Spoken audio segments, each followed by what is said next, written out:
And as Home Secretary, at this defining moment in our country's history, I have a particular responsibility when it comes to taking back control. It is to end the free movement of people once and for all.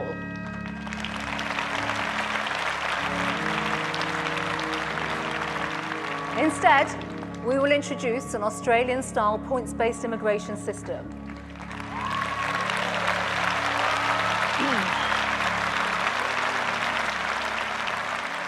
One that works in the best interests of Britain. One that attracts and welcomes the brightest and the best. One that supports the brilliant scientists, the finest academics, and leading people in their fields. And one that is under the control of the British government.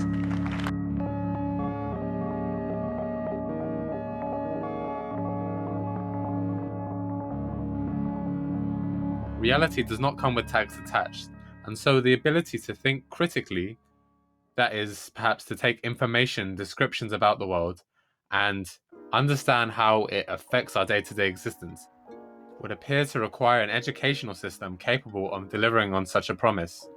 Yet, it is in my opinion, and the opinion of many others, that dialoguing, critical thought, does not get that much space, at least not in the non-fee-paying sector.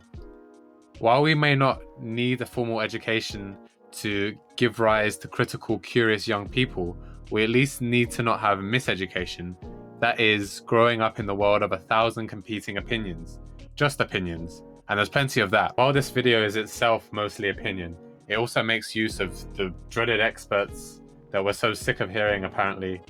It makes use of the academic literature and all other things related. Each one of us, over the voting age, has the right to vote. One person, one vote.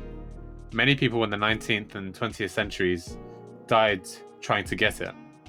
And now that universal suffrage is here, we need people that are capable of not being the manipulated subjects of politicians' plans for us, at least not all the time.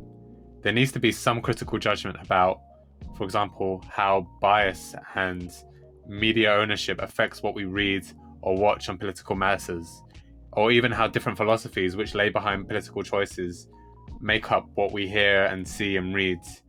These are necessary if we were to have our own judgment about what makes up the good life or what type of society we'd like to see. After the Third Reform Act of 1884, all male house owners in both urban and rural areas were able to vote. This added 6 million people to the voting registers. Today, property and wealth no longer determine whether we're allowed to vote or not.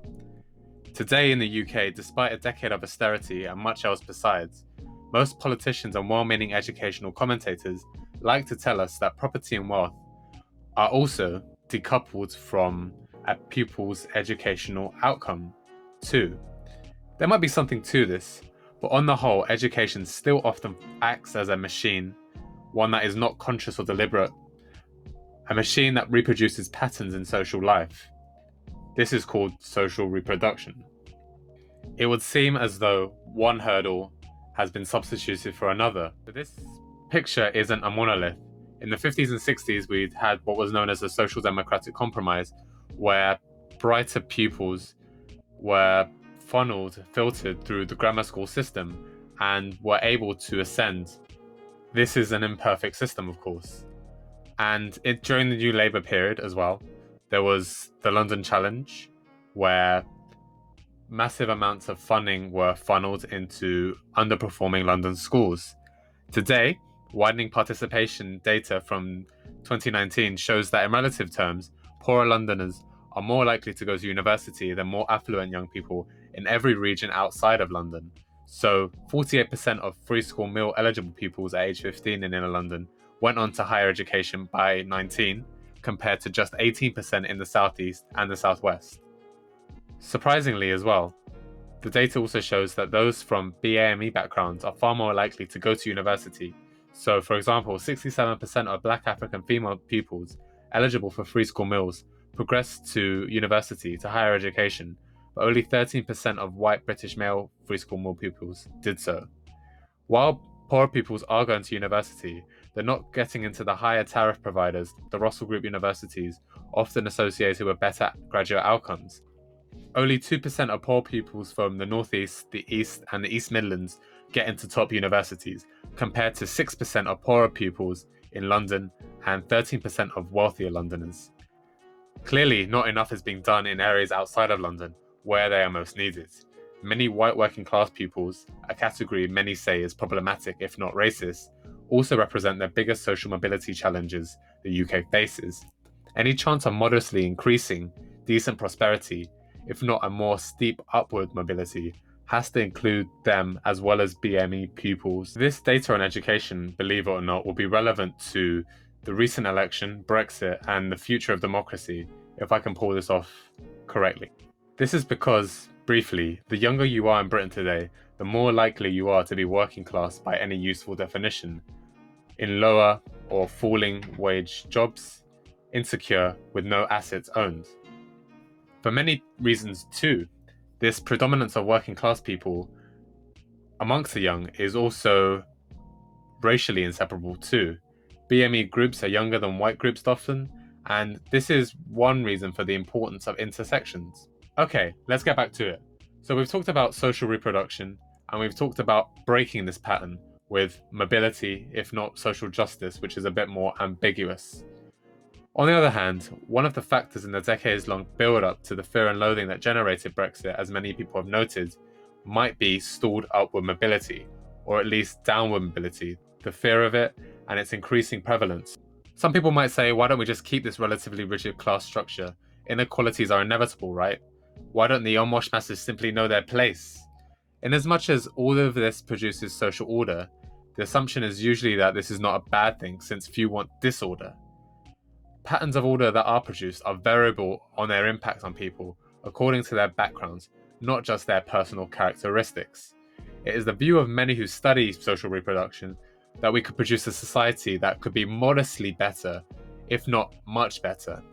Education, especially higher education, both extends opportunity, the opportunities to get a better job, but also the opportunities to become more critical. But on the other hand, it entrenches class privilege, and it is the view of many that is actually more successful at doing the latter at present. The education system currently achieves order in the way it does by producing a number of obstacles to social mobility, if not the more different social justice. So for example, the teaching and assessment practices characteristic of schools and universities has consequences for who succeeds and who doesn't. This is because some practices are more accessible to some groups of people and tend to exclude others. Assessment is nothing less than a social justice issue. The success or not of certain groups of students has to be seen historically. It is often the case on A-level results day that the success of students is not explained as taking place in history, but taking place outside of it. Often these are middle class, often white students, and just due to their intelligence or diligence, they succeed. Yet there are clear patterns of success that seem to be locked in by the past, to a great extent determining educational outcomes. And this has relevance for democracy. Consider the way that, for example, women were excluded from the right to graduate from UK universities until the 20th century. Okay, to summarize, and you already know this in some sense, those who come from privileged backgrounds tend to do better in the educational system than those who don't. This is because educational credentials are used as a filter in the labour market, and such success leads to the maintenance of privilege, the ability to buy assets, the ability to go to a fee-paying school, and so on, the cycle goes. So you might say, elites have always existed, so what? Ignorance has always existed, and so has squandered potential, so what? Who cares about the Brits? The ambition of this video, should you agree with what I'm saying here, shouldn't be to just upgrade an elite with a more socially inclusive bunch from across the land. This is where much of the centrist or centre-left social mobility talk ends up. I'd really like to take another route. The enthusiasm for the Labour Party from the downwardly mobile youth vote is important, but it failed to win them December 2019's election. This is because the over 50s and the over 65s turned out in droves for the Conservatives. Just one reason. But there are also different segments of the downwardly mobile youth vote, and many didn't turn out. So let's say for now there are a university educated and a non-university educated youth vote. I know it's crass and reductionist, but these are just two ways to understand that population. This isn't a video about stalled social mobility, but about something related and crucial. Understanding why people, most of them older, would have voted against the prospect of greater prosperity in the land of stored mobility. Sure, we can see the over 50s choice to vote for Conservatives as a decision to protect what they have. As will be abundantly clear to you by now, the curious and engaged viewer, those of working age under 45 turns out abundantly for the Labour Party, and if it was just them, they would have won. So, this is about why democracy requires each of us to reach out beyond ourselves to talk about our lived experiences, about health, about housing, about the issues that are worrying us. Of course, on a planetary scale, the UK is still within the top 10 economies in the world, though many wouldn't know it. And so the survival of democracy depends on many things, probably, but not least it depends on the ability of large numbers of people who can make realistic choices in the light of adequate information. Okay, by now you're probably appreciating a little bit more why democracy matters to education and education matters to democracy.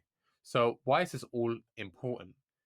Well, in the soul searching that's been happening after Boris Johnson's capture of the largely white working class seats in the north of England during the most recent election, there is a need to contextualize the idea that the British working class have always been this ignorant or even racist.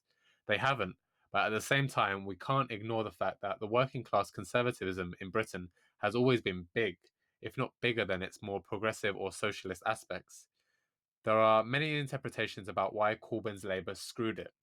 One, because they try to appeal equally to nationalistic Brexiters or more internationalist Remainers. Two, or that their leader has been targeted overcritically by most of the mainstream media since 2015, and this even filtered into the low participation, low engagement voters. Two, third, they were screwed by the first past the post voting system. Two, over 50% voted for progressives, quote unquote, which would have led to a coalition in any proportional system, as for example exists in the German political system.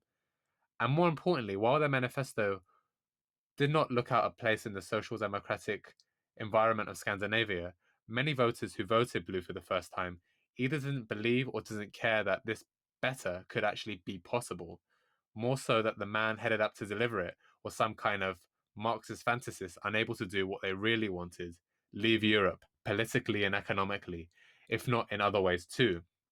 So all of this has long roots and larger interpretations which are contested. And I'm not aiming to do any bag carrying for either ignorance or racism. So although the manifesto was very popular, there was a disconnect, and voters who felt ignored by the party didn't have much reason to believe that the party would actually come to their aid. Johnson obviously did some things well too. Poll after poll showed that from the so-called centre of most elections, strains of what is put forward by the mainstream media show that some version of a quote-unquote socially conservative and at least somewhat economically left agenda will win out. What these terms actually mean when you drill down into them means radically different things for different people. Some people don't like some aspects of contemporary culture, but they actually do have a strong commitment to core issues of civil rights and equity. And these are people that can be organized and communicated to with very well. Then there are people who are absolutely voting on the basis of xenophobia and racism.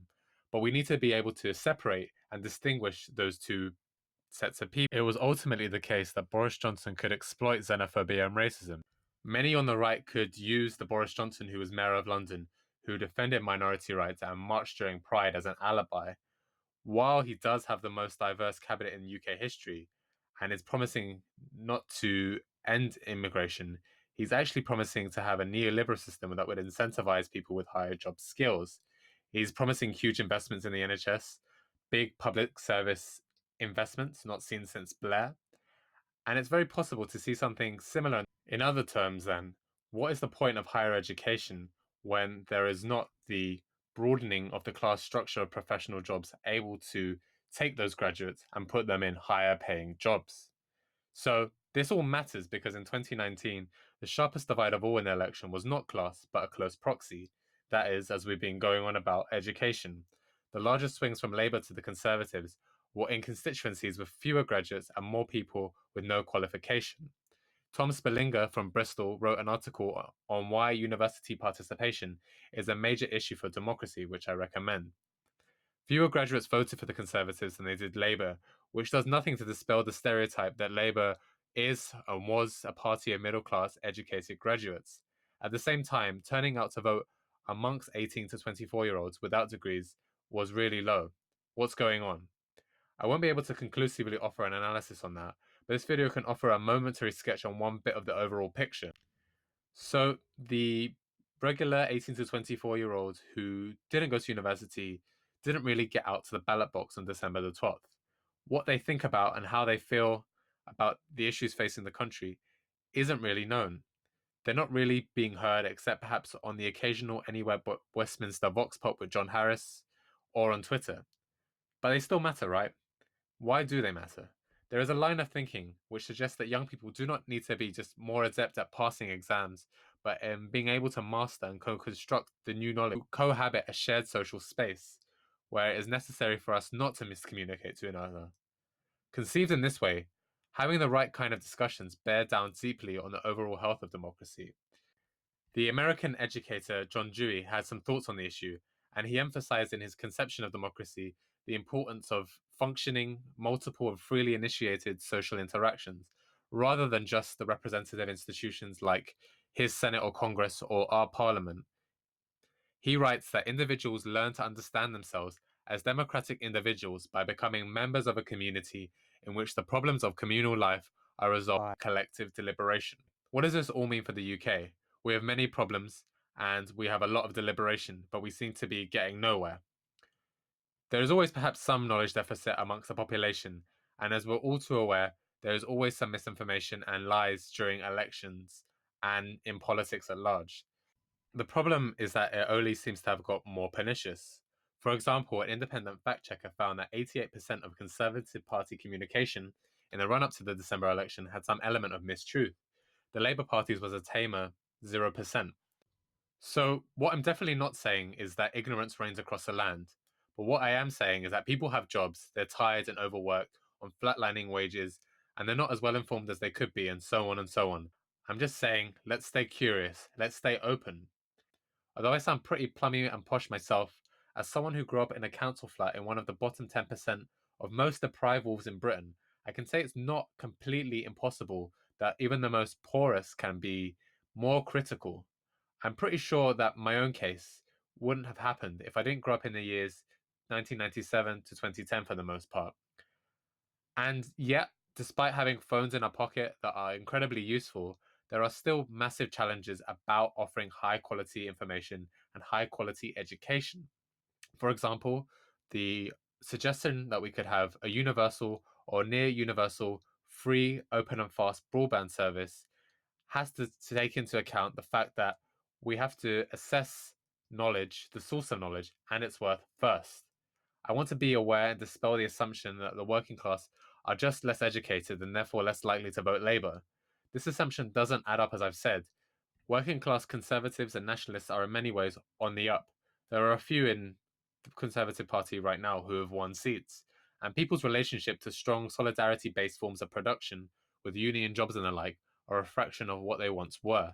That's perhaps one reason in the decades long decline of Labour's voting share. I also want to hold at arm's length the argument I've been presenting that uni grads simply just have a better grasp on politics and an ability to think critically, and therefore everyone should go to uni. I don't think this is necessarily the case, but I worry about misinformation, about big lies being undigested.